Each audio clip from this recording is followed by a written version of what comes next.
Assalamualaikum warahmatullahi wabarakatuh. Halo, selamat datang di Belajar Matematika Mudah bersama Pak Goen. Nah, hari ini kita akan belajar tentang kembali matematika. Nah, materinya adalah ini berkaitan dengan matematika SMP ya. Jadi materinya adalah bilangan berpangkat dan bentuk akar. Sebelum kita belajar di sini, silakan anak-anak silakan berdoa dulu supaya diberikan kemudahan dalam belajar dan siapkan juga alat tulisnya supaya bisa langsung dicatat poin-poin penting yang ada di materi yang akan kita bahas pada kesempatan ini. Baik, berkenaan dengan materi bilangan berpangkat dan bentuk akar ini ada di kelas 9 semester 1. Nah, yang akan kita bahas ini ruang lingkupnya ada 3 ya. Jadi yang akan kita bahas di video ini adalah yang pertama adalah tentang bilangan berpangkat maksudnya. Nah, bilangan berpangkatnya. Kemudian nanti ada juga kita akan bahas tentang penerapannya dalam notasi ilmiah. Nah, kemudian yang terakhir kita baru masuk ke bentuk akar.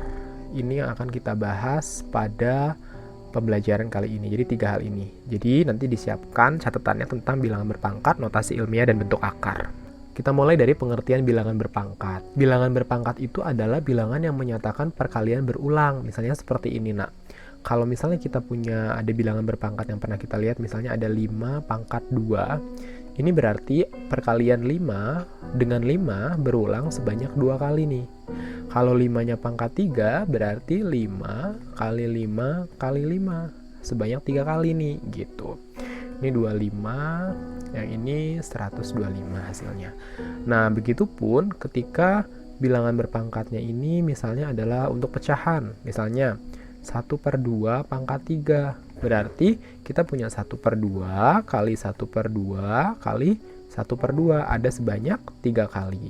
Kalau misalnya pada bilangan berpangkat negatif, mohon maaf, maksudnya pada bilangan negatif yang dipangkatkan, contohnya adalah gini.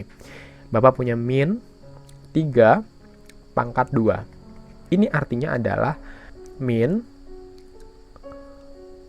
3 dikali 3 sebanyak 2 kali. Jadi yang dipangkatkan itu hanya 3-nya saja, karena yang berdekatan langsung dengan pangkat 2 ini adalah angka 3. Berbeda dengan bentuk ini. Bapak punya min 3 pangkat 2. Karena di dalam kurung berarti pangkatnya punya siapapun yang ada di dalamnya. Makanya ini kalau ini berarti min 3-nya dikali min 3. Gitu loh perbedaannya ya. Jadi kalau tidak di dalam kurung berarti yang terdekat dari pangkat itulah yang kita pangkatkan. Kalau misalnya dalam kurung berarti semua yang di dalam kurung itu yang kita pangkatkan. Nah, semudah itu sebenarnya tentang bilangan berpangkat. Kemudian kita belajar tentang ini dia. Bilangan berpangkat negatif. Jadi ada bilangan-bilangan yang pangkatnya itu nggak harus bilangan positif. Kalau tadi Bapak punya 5 pangkat 2 adalah 5 dikali 5, kemudian Bapak punya 5 pangkat 3 adalah 5 dikali 5 dikali 5, maka kalau misalnya pangkat negatif, 5 pangkat min 2 itu berarti artinya 1/5 pangkat 2. Jadi supaya pangkatnya jadi positif, ini kita buat 1/, gitu. Ini berarti berapa? Ya tinggal begini, 1/5 pangkat 2 itu 5 kali 5, berarti 1/25. Kalau misalnya 5 pangkat min 3 ya sama, tinggal 1/5 pangkat 3, artinya 1/5 kali 5 kali 5. Seperti itu. Mudah ya, jadi sekarang kita punya nih bentuk baru.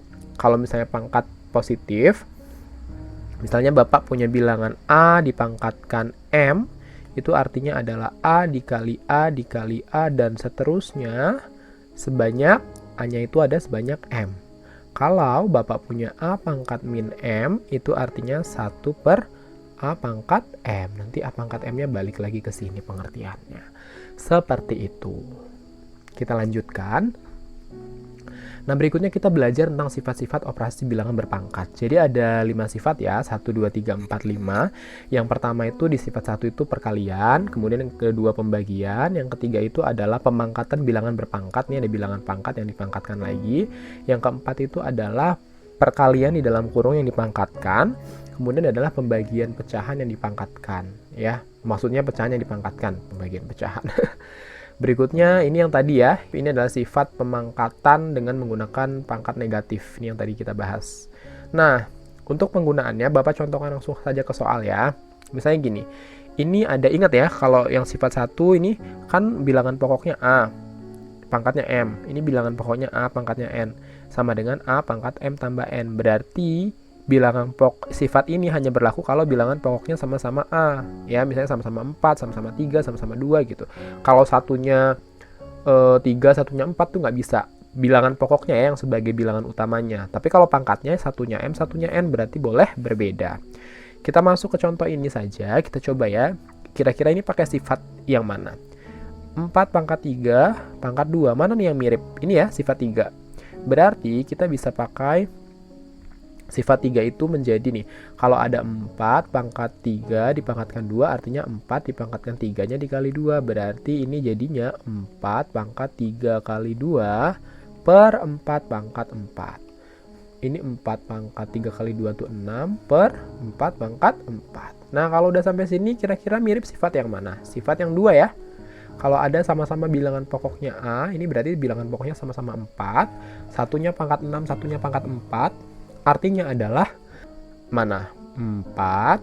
Ini pangkatnya dikurangkan ya. 6 dikurang 4. Berarti kita punya 4 pangkat 2. 4 pangkat 2 artinya 4 kali 4 sama dengan 16. Gampang ya, jadi tinggal kita pilih aja sifat mana yang berlaku. Kita lihat berikutnya. Nah, ini sama, ada contoh lagi. Kira-kira kita langsung pakai sifat-sifat yang sudah kita punya ini saja. Sifatnya ada di sebelah. Kira-kira ini mirip sifat yang mana yang bisa dipakai? Sifat 4 ya. Nih. Bilangannya boleh beda, A sama B, ini 2 sama 7 beda, tapi pangkatnya M, artinya pangkatnya itu milik semua yang ada di dalam kurung. Berarti ini kita menjadi 2-nya dipangkatkan 5, dikali 7-nya dipangkatkan 5, per 7 pangkat 4. Nah, kemudian, ini bisa kita pecah bentuknya menjadi 2 pangkat 5 dikali 7 pangkat 5 per 7 pangkat 4. Jadi 7 pangkat 4-nya punya yang belakang aja. Nah, dari sini kita tahu mana yang bisa disederhanakan lagi ini ya. Ini bisa pakai sifat 2. 7 pangkat 5, ini jadinya 2 pangkat 5 kali 7 pangkat 5 per 7 pangkat 4, berarti 7 pangkat 5 kurang 4. Sehingga hasilnya adalah 2 pangkat 5 dikali 7 pangkat 1. 7 pangkat 1 itu 7 saja kita tulisnya ya. Ini dia hasilnya. Kita lanjutkan. Berikutnya adalah notasi ilmiah. Ini biasanya dipakai untuk menuliskan bilangan yang sangat besar atau bilangan yang sangat kecil. Ya, misalnya seperti menyatakan bilangan 25 triliun yang nolnya banyak banget, atau bilangan yang sangat kecil, misalnya ukuran bakteri 0,00000032 itu kan sangat kecil tuh bilangannya. Nah, kita bisa menyatakan dengan notasi ilmiah. Notasi ilmiah itu syaratnya seperti ini, nak. Misalnya nih Bapak punya, langsung aja kita ke contoh ya biar kalian paham. Kita langsung masuk ke contoh. Bapak punya contoh misalnya angkanya yang cukup kita kenali deh, 6 juta. Ya. Ini kita ubah ke dalam bentuk pangkat sebenarnya ya. 6 juta ini kan artinya 6 dikali 1 juta. Betul Kak? 1 jutanya ada 6, jadinya 6 juta. Nah, si 6-nya ini dikali 1 juta itu kita ubah ke dalam bilangan bentuk 10 pangkat berapa? 1 juta ini kan 10 pangkat 6 ya. Itu dia. Sehingga bentuk ilmiah dari 6 juta, ini notasi ilmiahnya adalah 6 kali 10 pangkat 6. Gampang ya. Nah, kemudian kalau bilangannya contoh berikutnya adalah kalau 65 juta Pak. Oh gampang Pak, berarti 65 kali 10 pangkat 6. Bener nggak? Nah, ini menurut aturan notasi ilmiah ini adalah salah. Kenapa? Karena aturan notasi ilmiah bilangan pokok di depan ini, bilangan utamanya harus antara 1 sampai 10. Jadi paling kecil 1, paling besar itu kurang dari 10. 10 aja sudah tidak boleh ya. Jadi 9, sekian itu baru boleh. Nah, berarti gimana dong Pak ini jadinya? Ya kita ubah aja, ini jadi 6,5. Kan 6,5 ada di antara 1 sampai 10. Tapi kalau 65 udah lebih dari 10. Jadi nggak boleh. 6,5 dikali berapa nih? Ini kan kita butuhnya 65 ya. Jadi kali 10. Baru kali 10 pangkat 6. Ini 10-nya dikali 10 pangkat 6. Ini jadinya 6,5 dikali 10 pangkat 7. Nah Pak, ada yang lebih mudah nggak sih Pak cara mengerjakannya? Gampang ya sebenarnya. cara mengerjakan ini salah satunya bisa dengan menggunakan pergeseran koma. Jadi ini misalnya Bapak punya 65 juta nih. Ingat, kita udah tahu bilangan pokoknya harus antara 1 sampai 10. Berarti di antara sini yang 1 sampai 10 kan harus 6,5 nih. Kita lihat pergeserannya itu ada berapa sih gitu loh. Dari koma ini sampai bilangan ini jadi 65 juta. 1, 2, 3, 4, 5, 6, 7. Makanya kali 10 pangkat 7 karena gesernya ke kanan. Loh Pak, emangnya ada yang bisa gesernya ke kiri? Ada nih, misalnya Bapak punya contoh 0,00325. Oke nih, kira-kira bilangan pokoknya berapa? 325 boleh nggak? Nggak boleh, kenapa? Karena udah lebih dari 10. 32,5 boleh nggak? Nggak boleh, karena 32 udah lebih dari 10. Berarti bilangan pokoknya adalah 3,25. Kita lihat pergeserannya itu berapa sih gitu ya untuk menuju bilangan ini aslinya. Kita lihat ya, dari koma ini kita geser nih. 1, 2, 3 ya kan? Gesernya kan ke kiri. Berarti kita punya bentuknya 3,25 kali 10 pangkat. Berapa tadi gesernya? 3 ya. Karena ke kiri jadi min. 10 pangkat min 3. Seperti itu. Contoh lagi yang min ya, Bapak buat di sini kecil. Misal Bapak punya 0,00072. Ini berarti bilangan pokoknya berapa? 7,2 Pak, jelas. Tinggal kita geser nih, dari 7,2 ini gesernya berapa nih ke koma aslinya? Tuh, 4. Berarti kali 10 pangkat 4 karena geser ke kiri jadi min. Begitu. Mari kita lihat selanjutnya. Nah ini coba, ubahlah ke bentuk biasa. Ini gampang ya, kan ini tadi seperti yang kita bilang. Yang A ya, 5 kali 10 pangkat 5 berarti 10 kali 10 kali 10 kali 10 kali 10. 5 kali 10 kali 10 100 kali 10 1000 kali 10 10.000 kali 10 100.000. Atau gampangnya kalau bilangan 10 itu dipangkatkan berapa tuh nolnya ngikutin pangkatnya ya. Ini pangkat 5 berarti nolnya ada 5. Tuh wagapatma. Berarti hasilnya 100.000 dikali 5. 500.000. Gitu. Yang ini berapa Pak? Ini gampang nih ya. Nah ini cara ngerjakannya. Bisa menggunakan cara seperti yang di atas ini. Jadi kita punya 4,15 kali 10 kali 10 kali 10.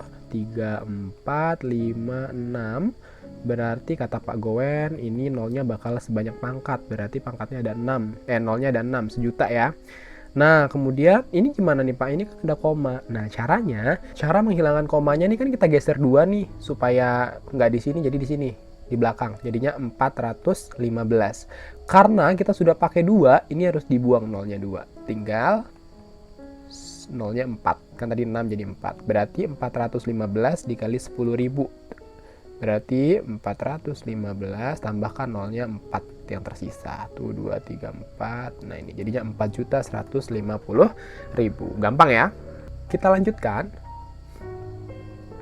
Kalau ini sebaliknya, dari bentuk bilangan yang sangat besar atau yang sangat kecil itu yang B, kita ubah menjadi bentuk bilangan berpangkat. Sama kayak tadi contohnya, ini gampang banget nih yang A. Bilangan pokoknya berapa? 345 boleh? Nggak boleh, karena lebih dari 10. 34,5 boleh nggak? Nggak boleh juga, karena 34 itu sudah lebih dari 10. Berarti bilangan pokoknya adalah 3,45 kali. Nih dari sini, komanya di sini kita buat ya. Nih Bapak buat sini. Geser berapa sih sampai belakang? Tuh 2, 1, 2, 3, 4, 5, 6, 7, 8. Berarti kali 10 pangkat 8. Karena ke kanan gesernya berarti positif. Yang B. Berarti bilangan pokoknya berapa? Langsung aja ya. Berarti 4,35. Kali. Nah kita punya bilangan pokoknya 4,35. Berarti komanya di sini. Berapa nih kita geserkan ke bentuk asli soalnya? Gesernya kemana? Ke kiri ya. Hitung sama-sama. 1, 2, 3, 4. Berarti 10 pangkat 4. Karena gesernya ke kiri jadinya min. Itu dia. Jadi 4,35 kali 10 pangkat min 4. Ini kok kayak 44 ya. Nah itu dia ya.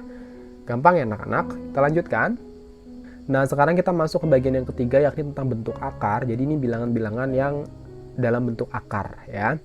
Kita ingat-ingat lagi nih, ada bilangan akar istimewa dan tak istimewa. Bilangan akar istimewa tuh kita sudah sangat kenal ya. Misalnya adalah akar 1. Ini istimewa. Kenapa? Karena ada 1. Kenapa akar 1 itu 1? Karena 1 kali 1 hasilnya 1. Kemudian akar 4. Akar 4 itu berapa? 2. Kenapa 2? Karena 2 kali 2 hasilnya 4. Kemudian akar 9 berapa? 3. Kenapa 3? Karena 3 kali 3 sama dengan 9. Kemudian kita punya akar 16 ya, akar 25, akar 36 dan seterusnya. Ini disebut akar istimewa.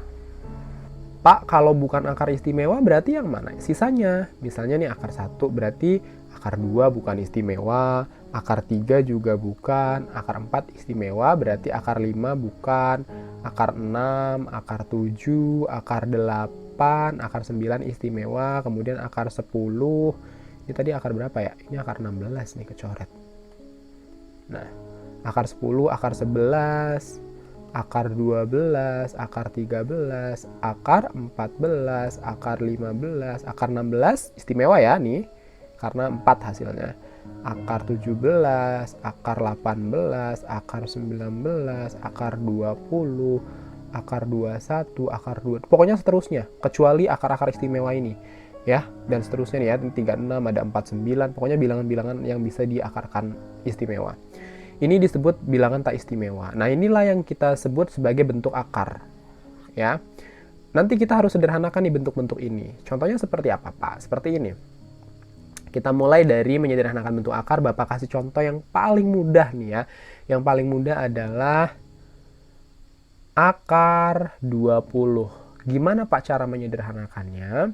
Kita buat 20 ini, di dalam ini kan 20 nih. Kita buat menjadi perkalian bilangan yang salah satunya adalah bilangan akar istimewa. 20 itu berapa sih? Berapa kali berapa yang ada akar istimewanya? 4 ya, 4 kali 5. Kenapa Pak kita pilih 4 kali 5? Karena 4 akar istimewa, betul? Akar istimewanya kalau 4 itu kan berarti 2 ya. Ya, paham ya sampai sini? Berarti ini Bapak punya akar 4 kali 5 atau akar 20. Bapak pecah jadinya akar 4 dikali akar 5. Bisa aja artinya gini. Akar 4-nya berapa sih tadi? 2. Tinggal 2 kali akar 5. 2 kali akar 5 ini kita tulisnya 2 akar 5. Jadi akar 20 bentuk sederhananya adalah 2 akar 5. Contoh lagi Pak, misal Bapak punya akar 18. Berarti ini kita ubah menjadi akar 9 kali 2. Akar 9 dikali akar 2. Akar 9 itu 3 kali akar 2. 3 kali akar 2 berarti 3 akar 2. Gampang ya. Pak, nanya dong, misalnya nih kita punya angka yang nggak ada akar istimewanya untuk dikalikan. Contohnya adalah akar 14, Pak. 14 bisa nggak sih? Nggak bisa ya, karena akar 14 itu kan 2 kali 7. Nggak ada lagi nih angka lain yang bisa menghasilkan 14. Kalau gitu gimana Pak? Kalau gitu berarti akar 14 sudah sederhana, jadi nggak perlu disederhanakan lagi. Sudah paling kecil tuh akar 14. Paham sampai sini ya? Nih, Bapak kasih contoh lagi yang terakhir. Misalnya adalah akar 100. Berarti berapa nih Pak? Akar 4 kali akar 25. Boleh ya? Akar 4 kali akar 25. Akar 4 berapa? 2. Akar 25 berapa? 5. 2 kali 5? 10. Makanya akar 100 adalah 10. Kan 10 kali 10 sama dengan 100. Seperti itu cara menyederhanakan bentuk akar. Insya Allah kalian paham. Kita lanjutkan. Nah, berikutnya kita belajar tentang operasi hitung bentuk akar ya. Operasi hitung bentuk akar ini berarti memanfaatkan bilangan-bilangan dalam bentuk akar ini untuk kita hitung seperti apa caranya. Pertama adalah untuk operasi penjumlahan. Yang bisa dijumlahkan dalam bentuk akar adalah yang bentuk akarnya sama. Misalnya Bapak punya contoh nih. 2 akar 3 ditambah 4 akar 3. Ini baru bisa dijumlahkan. Jumlahkannya juga hanya bilangan depannya saja. Jadi 2 ditambah 4, akarnya tetap sama. Jadi 6 akar 3. Ngerti ya? Kemudian misalnya Bapak punya 5 akar 2 ditambah akar 2. Ini kan sama-sama akar 2 nih. Tinggal kita tambahkan bilangan pokoknya saja. 5 sama ini di sini berapa? 1 ya. Ingat karena 1 jadi nggak ditulis. Berarti ini jadi 6 akar 2. Gampang ya. Kalau yang bukan yang nggak bisa dijumlahkan gimana Pak? Contohnya gini. 2 akar 3 ditambah 5 akar 2. Bisa nggak? Nggak bisa, karena satunya akar 3, satunya akar 2 ini nggak bisa. Kemudian, ini berarti udah paling sederhana ya, nggak bisa digabung kayak gini nih. Kemudian, 2 akar 3 dikali 3 akar 2. Bisa nggak Pak? Nggak bisa. Kenapa nggak bisa? Karena satunya akar 3, satunya akar 2 juga. Berarti nggak bisa. Ingat tadi ya, kalau pengurangan pun sama. Misalnya Bapak punya nih, 5 akar 2 dikurang 2 akar 2. Sama-sama akar 2 berarti bisa. Belakangnya akar 2 tinggal depannya. 5 dikurang 2, 3. 3 akar 2. Gampang ya? Itu untuk penjumlahan. Dan pengurangannya udah juga Bapak bahas. Dan pengurangan. Berikutnya untuk perkalian. Nah, kalau perkalian gimana? Misalnya Bapak punya bilangannya nih. Kalau perkalian nggak harus sama akarnya ya. Kita coba dari yang sama dulu deh Pak. Boleh. 2 akar 3 dikali 4 akar 3. Gimana caranya? Kalau ini semua dikali. Depan dikali depan, akar dikali akar. Berarti 2-nya dikali 4. Akarnya, akar 3-nya dikalikan juga. Akar 3 dikali 3. Berarti 8 akar 9. Ya, 8 akar 9. Akar 9 tuh berapa sih? 3 ya. Jadi 8 kali 3. 24. Ini kalau bilangan akarnya sama. Jadi kalau perkalian itu nggak harus sama ya bilangan akarnya. Ingat itu. Kalau misalnya tadi penjumlahan dan pengurangan harus sama, baru dia bisa dikurangkan. Nah, berikutnya contoh lainnya adalah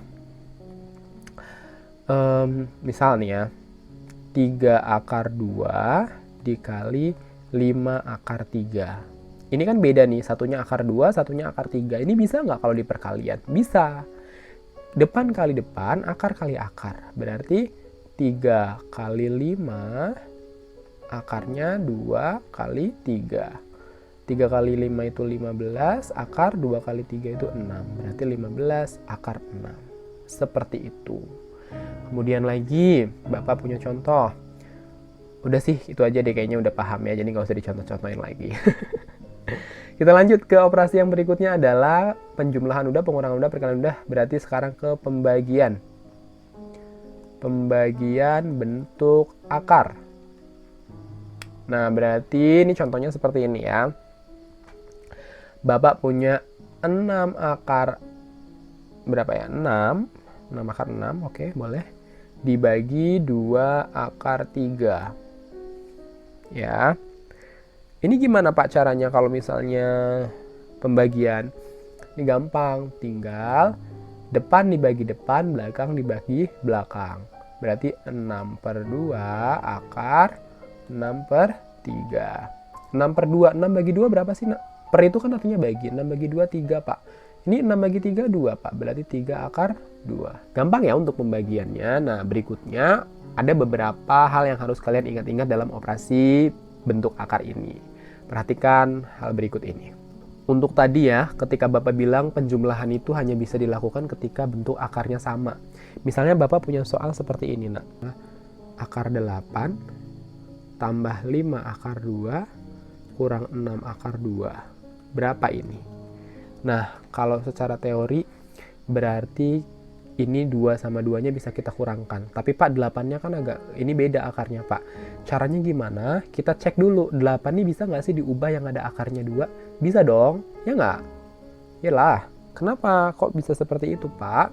Karena 8 itu kan ada akar 4 kali 2. Akar 4 itu berapa? 2. 2 akar 2. Jadi 8 itu akar 8 itu sebenarnya 2 akar 2. Soalnya nih kalau kita tulis ulang jadinya 2 akar 2 tambah 5 akar 2 kurang 6 akar 2. Sekarang bentuknya sudah akar 2 semua. Berarti bisa dioperasikan. Tinggal depan-depannya aja. 2 tambah 5, 7. 7 kurang 6, 1. 1 akar 2. Atau kita tulisnya akar 2 saja. Gampang ya? Kemudian lagi Bapak punya contoh yang kedua nih. Ini contoh yang pertama. Misalnya Bapak punya akar 27 ditambah akar 12. Nah Pak, ini gimana lagi nih Pak? Ini kan sama-sama akarnya beda ya, berarti nggak bisa dong dijumlahkan. Kita cek lagi dulu nak, kita sederhanakan tadi pelajaran yang tentang bentuk akar yang pertama, tentang menyederhanakan bentuk akar. Kita sederhanakan dulu, dia bisa nggak sih disederhanakan? Ternyata akar 27 itu bisa sederhana, karena akar 27 itu adalah akar 9 kali 3. Ya kan? Betul. Tambah akar 12 itu 4 kali 3. Akar 9 itu berapa? 3 Pak. Berarti 3 akar 3 tambah akar 4 2. 2 akar 3. Berarti soalnya jadi 3 akar 3 tambah 2 akar 3. Sekarang bentuk akarnya sama. Kata Pak Gowen kalau bentuk akarnya sama bisa dijumlahkan. Tinggal depannya dijumlahkan. 3 tambah 2 5. Bentuk akarnya udah sama. 5 akar 3. Gampang ya nak ya? Mudah-mudahan kalian mengerti dan ini bisa diterapkan. Berikutnya kita coba lihat tentang menyelesaikan permasalahan dalam kehidupan sehari-hari. Ya, jadi Bapak punya permasalahan di sini yang harus kita selesaikan berkaitan dengan bilangan berpangkat dan bentuk akar ini. Tapi ini kita baca soalnya dulu. Sebuah kapal mengukur kedalaman laut dengan menggunakan perangkat suara atau sonar, ditembakkan ke dasar laut dan diterima kembali setelah 6 detik kemudian. Jika cepat rambat bunyi di air adalah 1,5 kali 10 pangkat 3 meter per detik, tentukan kedalaman air. Oh, ini ada bentuk ini nih, bentuk notasi ilmiah. Berarti soalnya tentang notasi ilmiah. Nah, cara menyelesaikannya gimana sih Pak? Perhatikan nih, Bapak punya ilustrasi. Ini dia. Jadi, ini Bapak punya ilustrasi ini ada kapal. Si kapal ini menembakkan perangkat suara. Ya, ditembakkan. Mulai nih nembak ya. Tembak ke bawah. 6 detik setelah ditembak baru balik. Berarti jarak untuk menembak sampai ke bawah berapa? Setengahnya ya kan? Karena kan dia bolak-balik nih. Bunyinya ditembakkan sampai dia naik lagi itu 6 detik. Berarti untuk mencapai bawah saja ini adalah 3 detik, naiknya 3 detik. Sehingga jumlah total perangkatnya menembak itu 6 detik. Sampai sini paham? Nah, berarti untuk mengukur ketinggian tuh bolak-balik atau sekali aja nak? Tinggi itu sekali aja kan nih? Yang ini aja kan? Berarti cukup sekali aja, nanti kita kalikan dengan waktunya. Karena ini sudah ada rumusnya, S sama dengan V kali T. V itu adalah velocity atau kecepatan, T adalah waktu, time.